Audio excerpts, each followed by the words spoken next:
Walker, and I have the privilege today of introducing our keynote speaker, Dr. Flores Wilma Ortiz, our 2011 Teacher of the Year.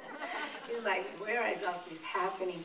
I have to tell you also that it's a real pleasure, an honor to be here at another Best Practices Conference. Not only because I attend every year, but also because I am surrounded by an incredible group of educators that are committed and dedicated to make the school a better place for everyone.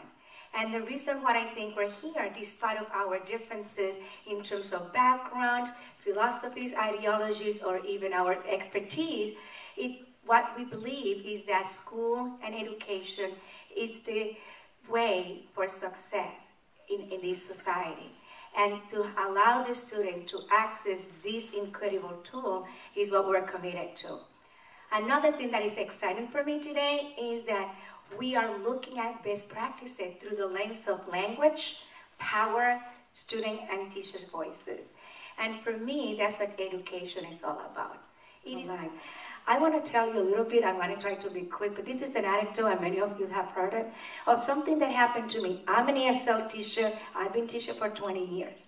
So right in there, I can assume that I have some understanding of second language acquisition, working with English language learner, and I lived for 52 years in the world, so I have some experience about life. So this is one of my classes in the fall, when we were exploring Martin Luther King's life and contribution to society. And I have done the background design, we had the enduring understanding, I have the poster, so I have all what I think I needed for the kids to understand the context of our conversation and lesson. So I asked the kids what makes a good speaker. And I wrote it as the warm-up question, I call it warm-up 1, because it was the writing from kids came in, 5 minutes journal writing, and we were going to reflect on this question, what makes a good speaker, to ease the kids into the lesson.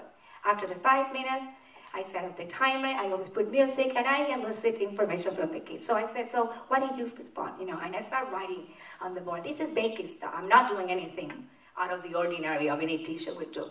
So some of the kids, gave me opinion and said some things. And one of the kids said, well, the little one, the pen, the big one, or the little ones. And because I'm hard of hearing, I said, what do you mean by big one or little ones? And he goes, yeah, that those speakers, the one you have connected, and he pointed at the one connected in my computer in front of the class. And I say, those speakers? And he goes, yeah, like Mrs. Ortiz, those speakers, isn't that what you asked for? And I'm looking like, yeah, these speakers. So we started talking about speakers, technology, and equipment. And I showed my boombox that has big speakers. And after a while, I moved them to where I wanted to take them into my lesson, and I felt that I needed to rephrase my question. And I thought that was the simple question, simple language, the kids know about speakers. So I said, how about a human speaker, like people speaking? So one of the lessons that I learned was that I needed to check for understanding. That I assumed that my student knew exactly what I was talking about. I assumed that I provided all the background and knowledge, which is good practices when you're doing a lesson. My student was not wrong. He brought his home and personal life experience of being connected to technology. Nowadays, kids are not hooked on phonics. Kids are hooked on technology and iPhone.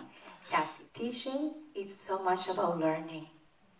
It is about learning every day. It is about allowing yourself, the kids, to learn, to teach you. And bringing that knowledge, that expertise, and the power of what they have, those literacy.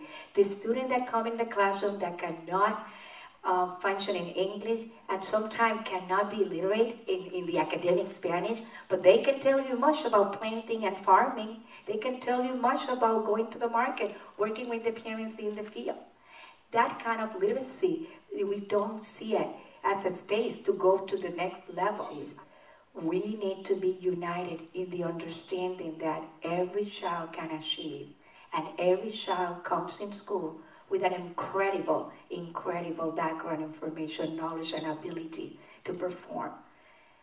What do we do with that? Is what really the challenge is piece. Because it's been placed upon us to change everything. The classroom is not the place to fix everything. It is the place to explore and engage in learning together.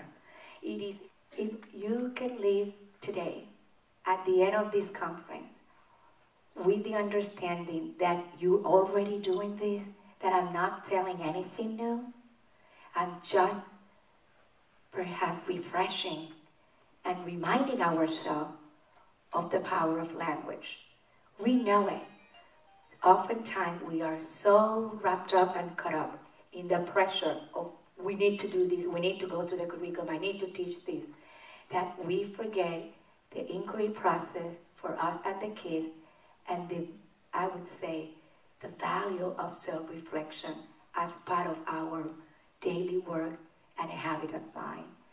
So don't think that my intention today was to come with anything new. This is what we know. This is what we do. I just want you to remember every day when you walk in the morning and you feel it had to go to in spite of the difficulties, we go and we show up every day because we believe in education and we have hope. And that's the same hope we need to transmit into our students. So if you can go home and say, yes, we're already doing this, or yes, I need to continue infusing my practice and infuse others, I think we've done a good job. And thank you for your patience, because I know I've been here talking for a long time. It was my pleasure to be with you today. Thank you.